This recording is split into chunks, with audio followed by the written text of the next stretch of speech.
For many, China's one-child policy is unkind but understandable. The country has too many people and too few resources. But in parts of China, the policy is carried out ruthlessly. If you fall pregnant for the second time, it's not a heavy fine or a prison term you could suffer. They could force you to have an abortion.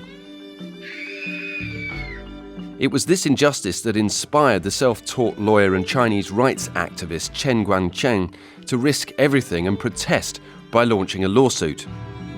It earned him more than 4 years in jail.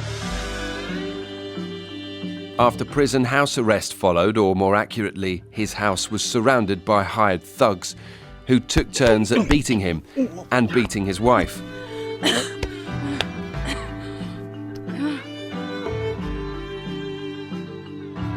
Chen escaped from his home in rural China, driven by a sympathizer to safety in Beijing, where he found refuge at the American embassy.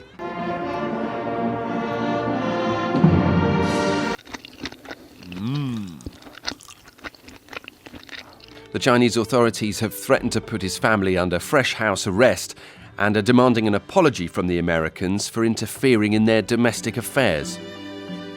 Meanwhile, in America, Chen's story is getting increasing coverage as a symbol for everything wrong with Chinese values. Diplomatic sparks are beginning to fly. And the latest on Chen? Chinese authorities have promised to allow him to move with his family to America, where many fear he's unlikely to have as big an impact on Chinese human rights issues.